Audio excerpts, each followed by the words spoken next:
안녕하십니까. 반갑습니다. 4월 20일 수요일 새벽 말씀을 올려드리겠습니다. 성경 본문 말씀은 마가복음 11장 1절에서 6절입니다. 그들이 예루살렘에 가까이 와서 감람산 벳바게와 베다니에 이르렀을 때에 예수께서 제자 중 둘을 보내시며 이르시되 너희는 맞은편 마을로 가라. 그리로 들어가면 곧 아직 아무도 타보지 않은 나귀 새끼가 매여 있는 것을 보리니 풀어 끌고 오라. 만일 누가 너희에게 왜 이렇게 하느냐 묻거든 주가 쓰시겠다 하라. 그리하면 즉시 이리로 보내리라 하시니 제자들이 가서 본즉 나귀 새끼가 문 앞 거리에 매여 있는지라. 그것을 푸니 거기 서 있는 사람 중 어떤 이들이 이르되 나귀 새끼를 풀어 무엇하려느냐 하며 제자들이 예수께서 이러신 대로 말한 게 이에 허락하는지라. 아멘. 예수님께서 예루살렘 성을 들어가셨을 때 나귀 새끼를 타고 들어가시는 모습이 오늘 본문에 기록되어졌습니다. 예수님께서 제자들에게 저 마을로 들어가게 되면은 아무도 타보지 아니한 나귀 새끼가 매여 있을 것이다. 그 나귀 새끼를 불어 끌고 오너라. 그 주인이 뭐라 하면은 주가 쓰시겠다고 하라. 그러면 아무 이유도 되지 않고 그 나귀 새끼를 가져가도록 할 것이다 하는 말씀을 했습니다. 오늘 이 말씀 속에서 우리는 주님의 말씀에 순종하는 것이 그게 바로 복된 삶이라고 하는 사실을 생각하고자 하는 것입니다. 자, 오늘 본문에서 제자들은 그 나귀 새끼의 주인을 상면한 일이 없습니다. 근데 예수님은 마을로 들어가서 문득 나귀 새끼가 매여 있는 것을 볼 터인즉 그걸 풀어서 끌고 오느라고 합니다. 그 사람이 뭐라고 말하면 주가 쓰시겠다 하라. 자, 보십시오. 제자들이 예수님과 늘 동고동락을 같이 했던 주님의 삶과 함께하면서 교육을 받았던 사람이니라 자신들이 상면하지 않는 사람은 주님도 상면하지 않은 사람으로 간주할 수가 있습니다. 자, 이런 상황에서 나귀 새끼를 풀어 끌고 오느라 이 말씀에 순종하기가 참 애매한 그런 주님의 지시였습니다. 아니, 주인의 허락도 없이 멀쩡하게 매여 있는 나귀 새끼를 끌고 오다가 갑질이라는 소리도 듣게 될 것이고 심지어는 도둑의 누명까지도 쓸 수 있다는 거죠. 근데 주님은 막무가내 묻거든 주가 쓰시겠다고 말을 해라. 그렇게 하시는 거예요. 우리의 일반적인 도덕과 생활 양식으로서 이러한 말씀이 무모할 수가 있다고 하는 것입니다. 그러나 주님께서 그렇게 말씀하셨으면 그것이 주님의 공이요.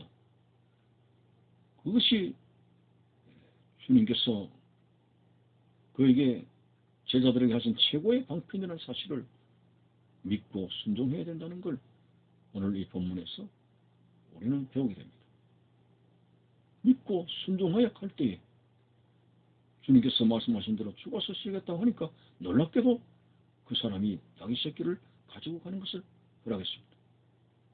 이 신비스러운 그러한 사역에 있어서 중요한 통로는 제자들이 하나님 말씀에 예수님 말씀에 순종했다는 것입니다. 성경은 곳곳마다 우리가 하나님 앞에 해야 될 일은 내 의를 만드는 것이 아니라 하나님 말씀에 순종하게 될 때 그것이 축복의 통로에 나의 의가 되는 것입니다. 로마서에 아브라함을 조명하면서 하시는 말씀, 아브라함의 어렵게 된 것은 행위로냐 아니면 믿고 순종하는 것이냐. 두 가지를 상대적으로 비교를 했는데 아브라함이 어렵게 된 것은 독자 이삭을 자기의 도덕적인 그러한 의지를 가지고 바쳤던 의가 아니라 하나님의 말씀에 믿고 순종했을 때 아브라함을 어렵다고 칭하셨다고 말씀하고 있습니다. 그렇습니다. 오늘 우리들의 의는 어디서 나타납니까? 우리가 선행을 한다고 의롭게 됩니까? 아무리 도덕적이고 윤리적으로 살려고 한다고 한들 우리가 의가 창출되겠습니까? 우리는 독생자 예수 그리스도를 믿게 될 때, 십자가에서 살을 치고 피를 흘리게 되신 사실을 믿게 되어지게 될 때 우리의 죄가 사해지게 되고 우리는 의롭다 칭함을 받을 수 있다는 게 바로 아브라함이 믿고 순종할 때 어렵게 되는 믿음의 원리와 순종의 원리와 같은 것이죠. 성경은 철저하게 순종이 얼마나 중요한가 하는 것을 가르치고 있습니다. 엘리사를 만난 나아만 장군도 그랬습니다. 아니 한 나라의 국방부 장관이 가는데 나와보지도 않고 요단강물에서 먹물 씻으라? 그것도 7번이나 씻으라고 누구를 무시하고 조롱하는 거냐 뭐 하는 거냐? 그러면서 나아만 장군은 화를 벌컥 내면서 자기 나라로 돌아가셨습니다. 우리나라에는 요단강물보다 더 맑은 강물이 얼마나 많지 않아요. 강물에 들어가서 내 문둥병이 씻는다는 그런 방법론 같으면 우리나라에 더 좋은 맑은 강물이 많이 있다. 자기 논리를 가지고 들이냈죠. 강물 그 자체가 사람을 문둥병자를 고치는 것이 아니라 엘리야를 통한 영감의 말씀, 그 말씀에 순종하는 것이 중요한 관건이었습니다. 겨우 신하가 달려가지고 요단강에서 7번 모욕을 했더니 어린아이 살처럼 깨끗하게 된 기적은 바로 순종하게 될 때에 자신의 자존심을 버리고 끝까지 순종하게 될 때에 하나님의 은혜를 받을 수 있었다는 사실을 발견하게 됩니다. 저 예수님께서 가나의 혼인잔치의 기적만 해도 그렇습니다. 그 포도주에 흥겨워서 대단히 잔치집 분위기를 나타내는데 갑자기 사람이 너무 많이 와서 그런지 포도주가 떨어졌다 이거죠. 그때 예수님께서 그 어머니의 부탁을 들어서 가인에게 빈 항아리 6통에 물을 가득 채우라고 말씀합니다. 그래서 제자들은 멍하죠. 아니 지금 포도주가 떨어졌는데 단지에다가 물을 채워가지고 뭘 하겠다는 거예요. 근데 더 예수님께서 하신 말씀이 그 물로 가득 채운 항아리를 이 잔치 감독을 하는 잔치를 주관하는 연회장에 갖다 주라고 했습니다. 사실 이 지시도 순종하기 어려운 거죠. 아니 솔직하게 포도주가 없으면 떨어졌다고 고백하는 것이 낫지 맹물 먹일 일이 있습니까? 아니 전부 다 맹물 돌려가지고 물 먹일 일이 있습니까?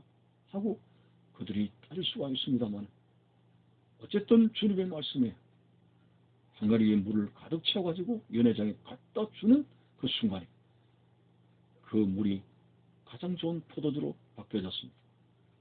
여기서도 주님 말씀 앞에 우리의 상식을 들여대지 말고 우리가 가지고 있는 경험을 가지고 잣대질하지 말고 주님의 말씀이기 때문에 예수 그리스도는 하나님이시고 하나님의 말씀이기 때문에 순종만 하게 된다면 그 뒷부분은 하나님이 책임져 주시는 것입니다.